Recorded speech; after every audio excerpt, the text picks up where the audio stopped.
Bismillah. Assalamu alaikum wa rahmatullahi barakatuh. Welcome guys to Things We Wish We Knew, Labour and Delivery edition. We're going to start off with what tips do you have for other dads and what did you wish you knew? So we're going to keep it quite short and sweet, but Hafer will interject when needed. Just disclaimer, this might not apply to everybody. These are just my own opinions and views. So giving birth is a big deal, a big moment. It's a big turning point in your life. You might even cry a little bit. For us, when we were preparing, we went to private antenatal classes because you convinced me to go. I was like, listen, we should really go. My friend said this really good. It costs this much money. And we'll have like some baby friend. And you know what? It was actually really good. That was one of the best things we did. Because I remember even in the sessions, like the midwife would be explaining stuff and Vergil's like, really?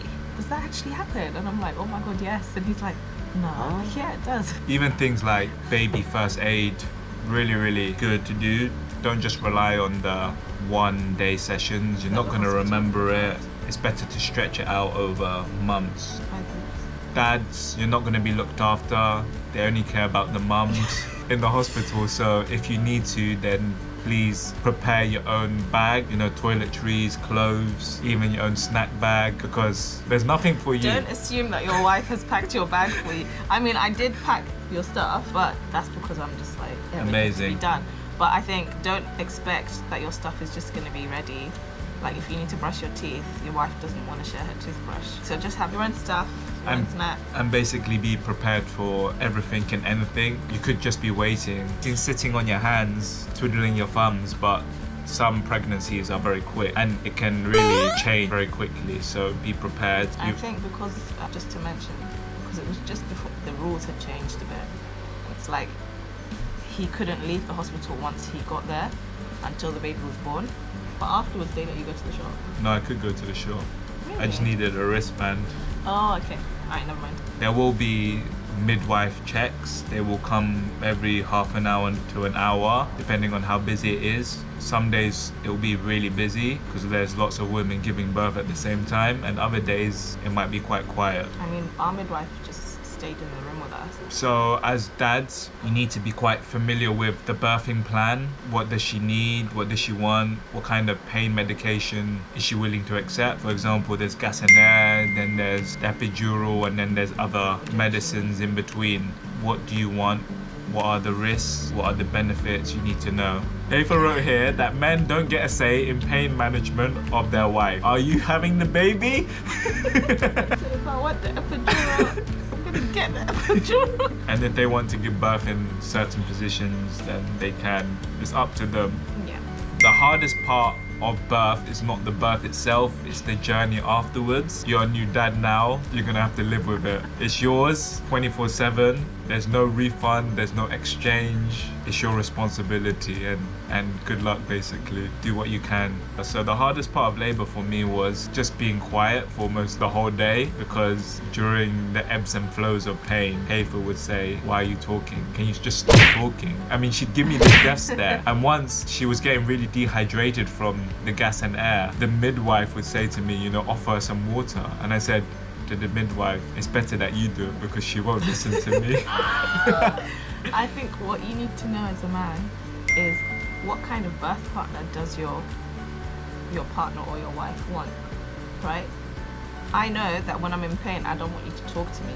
You can talk to me in between, that's fine. But if you're talking to me when I'm having a contraction, I'm gonna cuss you out. First things first, I think really talk to your partner before you guys get into the stage and be like, what kind of birthing partner do you want me to be? Do you want me to be supportive? Should I rub your back? Should I encourage you?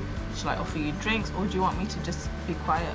You're gonna also have to change the baby's bum, and it does come out with a Marmite consistency. Luckily for me, I didn't do it on my own.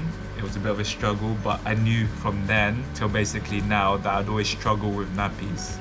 That was the moment that you knew in your life. Sort of, I had a feeling, and even nowadays I'm still getting it wrong. I'm probably 99% accurate now, but there will be times when it might not be the right way. I think it's actually quite important that as a man you're able to change the nappy, because your wife just had a baby. she can't do it all, you know. Try and take some responsibility. Obviously, changing poos is not fun. Like you said, it's a good way to bond. Now, Rania just expects me to change her nappy. And she knows the drill with the shower head, using water, baby wipe. She does kick up a fuss sometimes, but at least she knows that I'm there for her. She won't be sitting in that nappy for too long, hopefully. I think when Rania, like, when she obviously needs a nappy change or when she does a poo, she goes straight to her dad. And she's like, Daddy, poo poo. So that's nice.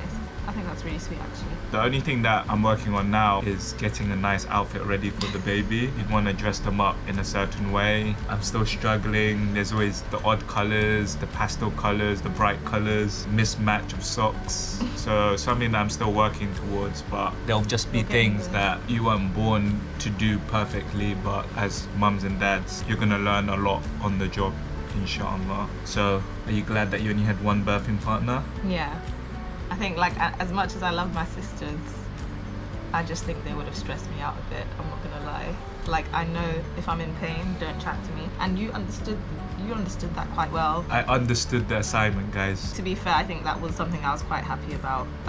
In hindsight, obviously I was sad that my sister couldn't come in, but in hindsight I was like, you know what? She would have really stressed me out, so that was good. I kind of wish I took the epidural, just so that I was a bit more present after giving birth, because I was so exhausted. I was like, I'm gonna have a nap, Vergil. You look after the baby. It would have been nice to sort of just be in the moment. Kind of wish that I wasn't so exhausted, so I could have been a bit more active during labour. I could have just, you know, walked around a bit more and helped things move along a bit faster. I guess the drawback with epidural is it has to be given at a certain stage, otherwise you're too platonic as well. I remember at one point I was like, okay, I had like the worst contraction ever, and I was like, okay, that's it, I don't care, I want the epidural. But at this point I had so much gasandair that I couldn't open my eyes. Could I have the epidural? And then I was like, Vergil, really, I need it. And he said the midwife looked at him and just went like this. It was just too late, I think. So timing is also very important for the epidural. To be fair, I gave birth like what? An hour later? An hour later, that's why. Keep your options open, guys. Exactly, be open-minded. Things will change quickly. Oh yeah, so if your baby poos inside you, you should probably go to the labourward and not refuse, just for safety all round. Yeah, okay, that's it. So guys, I hope you like this edition of Things We Wish We Knew, Labour and Delivery edition. Idnillah, short and sweet. If you have any questions, then leave it in the comments below. Leave a like, subscribe, and hopefully we will see you soon, inshallah. Assalamu alaikum.